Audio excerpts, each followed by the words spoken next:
Well, I'm joined by Nathan John, whose day job is an accountant, but who works as a voluntary youth worker in his spare time. And why do you work as a voluntary youth worker?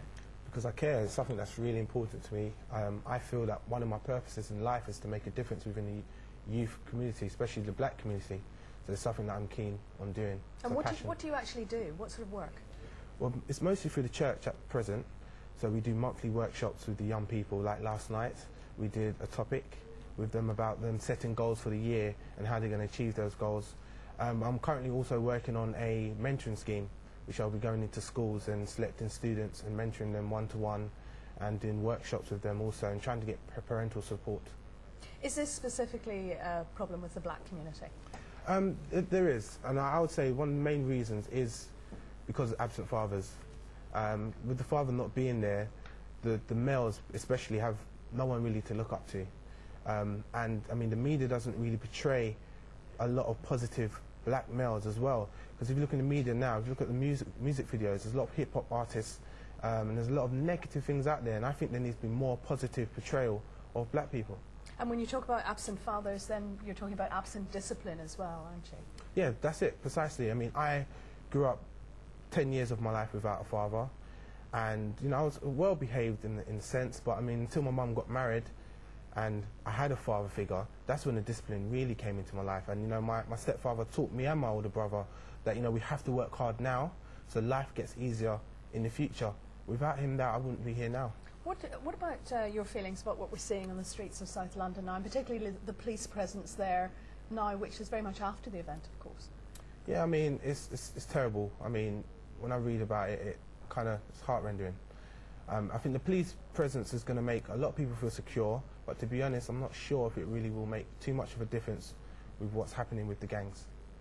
You seem to have come through it in a very positive way, and in fact, even more than positive, you want to help other young black males. Why do you think, apart from the fact you had your stepfather there, do you think you had a different mentality? You were stronger perhaps to pull away from gangs? Were you ever tempted, for instance? Yeah, no, definitely tempted, because I mean, if you're not in a gang, you open yourself up to be a victim of a gang.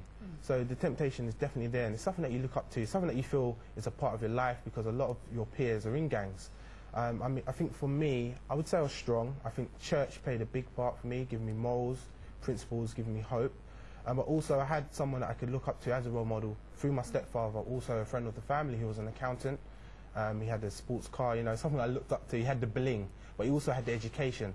And I think if we can show young people now that you can have the bling and you can also do well, you can have a career, perfect. I think that will help. It sounds simple, but what about the kids who are in those gangs at the moment, deeply entrenched in those gangs and feel that's their world, they're secure, they don't want anything else? Can you get them back out again? I think we can. We've got members of the church that were in some sense associated with gangs who have now stepped away from that, because we've shown them that there's a different side to life. We've shown them that there's a positive side to life, and that as black people you do not have to be in a gang, you do not have to sell drugs, you do not have to commit crimes, but you can live a good life and be successful in what you do and be happy, and that's the main thing. They all want to be happy. Nathan John, thank you very much indeed for coming in. Thank you for having me. Thank you. We all agree there is a problem with young people and guns in some of our cities, but there is no consensus on the best way to tackle it. Some argue for more father figures, others say it's caused by a lack of opportunity. Well, this morning Tony Blair says he'll look into longer prison sentences and also more police powers. Who's right? Nathan John is a youth leader who set up a mentoring scheme for 14 to 16-year-olds in East London. Morning, thanks for joining us. Good morning. How does this scheme work, and why particularly target that age group? Okay, the scheme works by selecting students aged 14 to 16, so it's just when they're starting their GCSEs. It's going to be one-on-one mentorings, monthly workshops. We're going to get parental support. We're going to get them to visit corporations within the city in different locations just to raise their aspirations. And we're going to have some form of reward system to reward the mentees who participate and commit and stay throughout the duration of the term. And what sort of people are you imagining will take on this role as a mentor?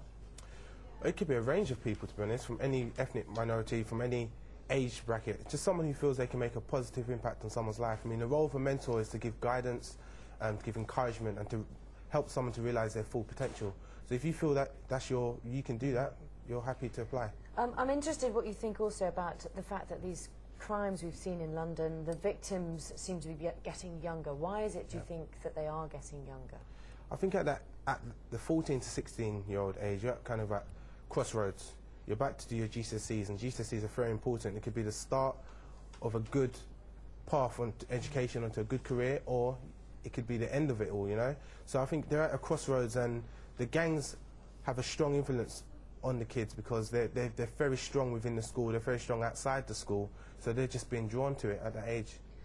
And what about, we're hearing that they may bring tougher sentences or bring down the age at which somebody can be sentenced for 5 years for gun crime. Will that make a difference, do you think? Well, I praise Tony Blair for being proactive on that sense and trying to make a change, but I'm not too sure if it will make a difference. It will make people feel safer on the streets, that the police are there and, you know, these people are getting harsher sentences, but I personally feel that to try to change things, we need more role models to come forward. We need better portrayal of black people through the media. I think the government and police need to speak to people like myself and members of the gangs to find out what we think can be done to help things. I'm also interested in what you say about people joining a gang because they feel safe. So how can you make a young person feel safe if they are not part of that? Well, it's just giving them support, to be honest. I mean, with a gang, that's exactly what they have, is support. Anything goes wrong, you can call up your gang members. It's like a little family. So it's about taking them away from that and showing them that, look, we are here for you. That's how, at the moment, they feel like their voices aren't being heard. They feel like no one's there, no one cares, no one understands. And that's why I feel that we need to get more people publicised who do care and do understand and who are their voice, and they feel that people are listening to them. Nathan John, thank you, and good luck with that scheme. Thank you very much. Yes, indeed. Very good luck with your work. Thank you. Now, it is